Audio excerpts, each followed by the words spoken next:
Hello, folks. We're back with episode 3 of Guitars and Caviar. Today is a special day because, you know, the other 2 acts I had on this show, they were my buddies. I've known them for a long time. These guys are now my buddies, but we got the Cold Cave Hollow Boys 2 members. We've got Lincoln and we've got Thomas.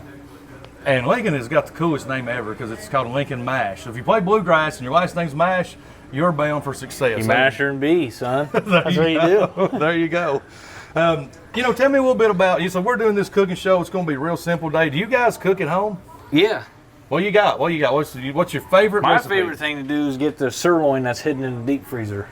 Okay. Fry it up. You fry your sirloin? Yeah, in a pan with butter. Okay. You gotta use real butter. So you don't use like, I can't believe it's not butter. No. Land O'Lakes. Land O'Lakes. All right. How about you, Thomas? You do a lot of cooking at home, barbecuing or whatever? I fortunately have a fiance that does most of the cooking, so I'm lucky with that. Oh, that is cool. You know, she'll stop doing that one day. Yeah, I promise. Probably lose a little weight. So, you know, I will mention these guys, they tour heavily. So, you know, COVID's affected, I'm guessing, a lot of things that you guys do. Oh, yeah. Like the rest of us. But you was playing around 200 shows a year, right? Yeah. Which is magnificent. I mean, there's national acts. Not saying you're not national, but there's big acts that don't play that many shows. I mean, you're really hitting the road. And I think I always thought it's about the live show, though, right? For sure. Sometimes the money's great, but sometimes it ain't there. It's like building a demographic of people that don't know you. For sure. Yeah. And I think we've worked a good bit at that, and now we've got a pretty good spot. But then also all this COVID stuff came on, so it's hard. We got to this spot, but we can't really do anything quite yet with it. But you guys are not Kentucky boys, and, you know, people watch this show know it's Kentucky, but they're not Kentucky boys. Where are you guys located at in the whole band of Cold Cave Hollow Boys? Well, I'm from southeastern Ohio. Okay. So about Athens area. Still in the Appalachian region. So so you can't shame me too much for playing bluegrass not in the Appalachian region. Go ahead, Tom. Tell me where you're from. We call the band home base Columbus, Ohio, because it's easier to explain to people than, you know, Athens, Ohio. A lot of people know Columbus because it's the state where Capital, because the state capital. Oh yeah, It's not just the state. That's great. perfect. But yeah, we're really probably from Athens, the band. Yeah. But we live. What is Athens from the county line, from the state line of Kentucky? It's not really that far, right? No, not at all. It's like 45 minutes from West Virginia. Because when I met you guys, when we talk about Appalachian region, you were still all Appalachian people. Oh yeah. And I always tell people, Appalachian people, we've all grew up in a kind of a pocket, different pockets, where language is different, speech is different, what we do every day is different. Yeah. And the first time I saw you guys and getting to know you more, you guys are Appalachian boys. But, you know, so you ain't from Kentucky, that don't matter. You're still Appalachian people, which I love. Yeah. And they're badasses too on stage, I promise you that. Yeah. So we'll get started. We're going to do burgers. This was on Thomas's cue because the text said this. He said, "Hey man, Lincoln's 19. He probably don't do a lot of cooking." Now I figured out you do more cooking than Thomas. Yeah, I do more than Thomas, and he should have knew that. So he said, "Let's do burgers." But even with burgers, we do a special thing, and we do have to save Thomas a little bit out of this because he don't like onions, and that's okay, Thomas. I'm not going to redneck you like your band did. Yep. But if I can open this route that they've got 30 pounds of it on there.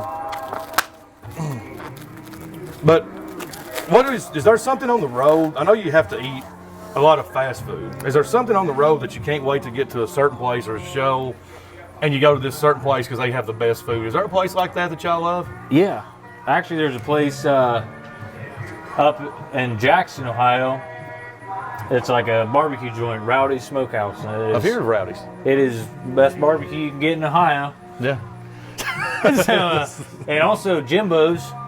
Jimbo's is another good joint. They got burgers, killer burgers, and pizza and everything up there. Cool. So. And you know, I know a lot of Kentucky artists go over there and play, and I always think it's unique because on the road you can eat a lot of bad stuff really quick. Yeah, for sure. And I've always, these people that stay in shape that's on the road, I always wonder, like, how do they do it? Because they're traveling 200 days a year, and some people can do it. Well, if we're in like a 25 mile per hour zone, we make Isaiah get out and run beside the van. Right? That's how you stage it. Poor Isaiah. So this is an old recipe for burgers. You take a little bit of water. I got it here in the pan. You can actually even put beer in the pan with onion powder soup, and it's amazing. I didn't want to waste my beer. But this is Lipton onion soup powder. Is that how you say it? Is that? Yeah, sounds right. Sounds right. And it's pretty simple besides opening the package. You just put that in that water there. You get all those smells and aromas, and you just stir that stuff up a little bit. Turns it a little bit of different color. You can see maybe there, Derek, I don't want to spill it. And then it's this simple. You take big handfuls of your burger, and you stick that bad boy in there. And as we say here, we sop it up. Yeah. And you sop all that up in there and get it good and going. Have you seen this before, Lincoln? Well, not exactly this, but You've heard of it? yeah. You can just put it on there. Now, Thomas probably hasn't seen this because he don't like onions. He's never seen an onion before in his life. What would you say, while I'm mixing this, what would you say, how would you, the bluegrass is different now. People consider it different genres like traditional bluegrass. Yeah. Then you have what they call progressive bluegrass, right? That's like, and then you got, I just feel the fans are really funny because I book a lot of bluegrass shows. You got the traditionalist maybe hates Billy Strings. But then there's traditionalists that love him, and it just seems like it's kind of divided. Like what would you consider yourself if you had to put yourself in a genre of bluegrass? Are you more progressive? Are you more traditional? Are you a little bit of both? Because I think you're a little bit of both. I think we're a little bit of both also. We had a hot phase there for a minute where we were really trying to push the progressional stuff, but I think we've kind of mellowed out and we're just playing whatever comes out. I don't think we're really focusing too much on sounding like anything. We're just playing. You're doing your own thing. Yeah. And Lincoln is the lead singer, lead guitarist, and I told him, it was just a few months ago the first time I saw these guys. Didn't even know they existed. And he did a song, and I said, dude, you sound like Hank the Third. He said, I've heard that before. Then I started looking on the album after the show, and there's a Hank the Third song on the album. Yeah. And I'm like, the kid could have told me that he had a Hank the Third song on the album besides just saying, I've heard that before. But it is, you got a really, really unique voice, but it matches what you do. And you can do the country stuff as well as the bluegrass stuff, traditional country music, or just some progressive. Because I would consider a Hank the Third song in bluegrass kind of progressive. Yeah, sure. You hear a lot of Merle. You don't hear a lot of Hank the Third in bluegrass. So we've got that all patted up, Derek. And it's simple. We're going to make these thick because these guys have been driving a long way and they're hungry. Not that thick. Been waiting all day for this. Been waiting all day for this. And you see how I'm patting them out. There's no secret to patting a hamburger. And once they get all good and patted out, we're going to put them on the grill. And these guys are actually going to play you a song while I'm back here cooking and sweating over this hot grill. Because that's what we do, is we cook for our artists over here because they deserve it. Because we don't know how many people's ever going to show up and pay for the band, but we'll make sure they're paid right. And then here's what I also do. My hands are nasty. Give me a second, Derek. Anyway, while I go back here and clean my hands, I was told Lincoln tells really good jokes. Lincoln, you got to give us a joke on the spot. All right, well, I'm not very good at jokes on the spot, but I can tell you I'm hilarious under the right circumstances. So, got to think of a good joke. That is on the spot. Yeah, I know. Yeah, that's hard. I know really good bad jokes that no one will laugh about, but I'll give you an example of a really funny joke that I think's hilarious, but no one else thinks is funny. So we always play that song "Devil in Disguise." You know that song? I know that song. Yeah. So before we play it, I usually say, we're gonna do an old Jamaican standard because it's "Devil in Disguise." Right. No one ever gets it. Yeah, I didn't get it. I told it three times the other day. Right. No one laughed. These people may get it. I didn't get it. Did you get it? Disguise, like the skies. Oh, get it? I get it. Devil in disguise. Yeah. There you go, Thomas. You guys get it? I get it. That was a good joke. You are a jokester. Tell me again. Yeah, I'll tell you it again. No, I'm good. I'm good. So then we'll hit it with a little Worcestershire. I think I say it right. I know it's hard to spell. And you let that sit there a minute, and then we have mushrooms cut up, Derek. All right, so we got some mushrooms cut up, and we're just going to go real heavy on the Worcestershire, and then we'll put all that on the grill. So I'm going to get these on the grill for these guys. Listen, go look them up. Facebook. You got a website, right? Yeah, it's just thecoldcavehollowboys.com. Absolutely.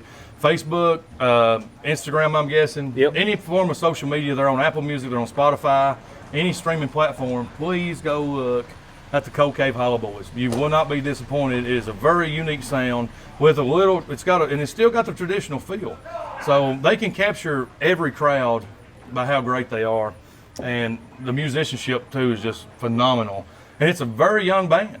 I mean, I'm saying beside a 19-year-old man. I'll call you a man. Well, thank you. Yeah, I can't say kid. That. And so I think he's destined, and the whole group's destined to go. So they're going to give you a song, and we'll get these on the grill, and then we'll be back to you when these get done. Okay, you ready? All right, we're going to do a song here that is the title track for a new EP we just put out not too long ago. So you can go on Spotify and iTunes or whatever you want to and download it. It's one of our original tunes here called Star of New Orleans.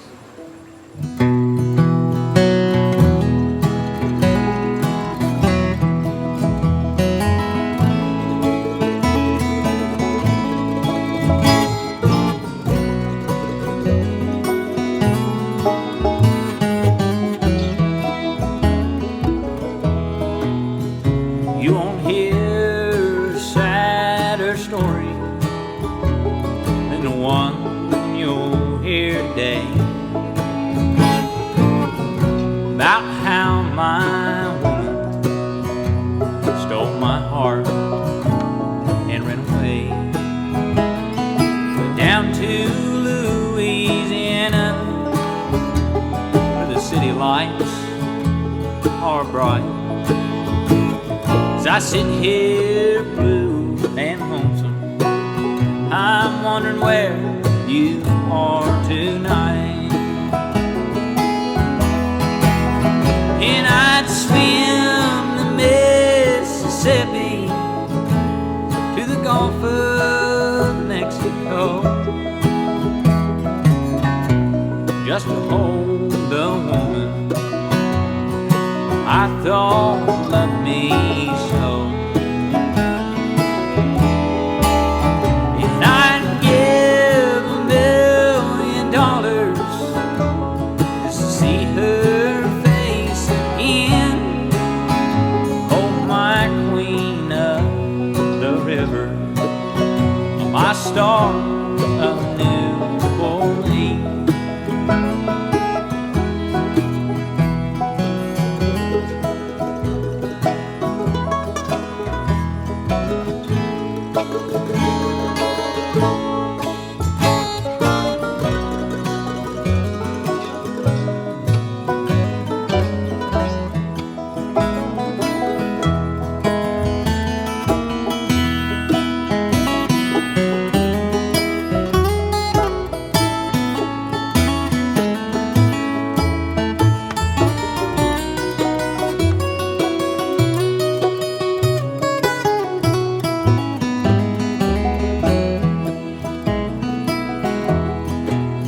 Well, I'd met her in a barroom just off of West State. I knew when I first seen her she'd be mine to take. But a few short months of loving went by much too fast. Now she's gone, and I wish I knew that night would be our last. And I'd swim the Mississippi to the Gulf of Mexico, just to hold the woman I thought loved me so.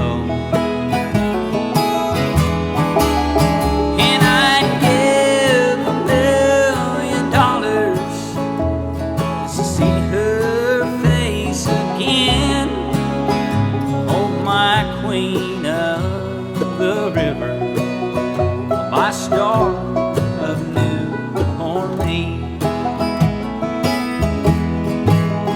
Yeah, my queen of the river, my star of new on me.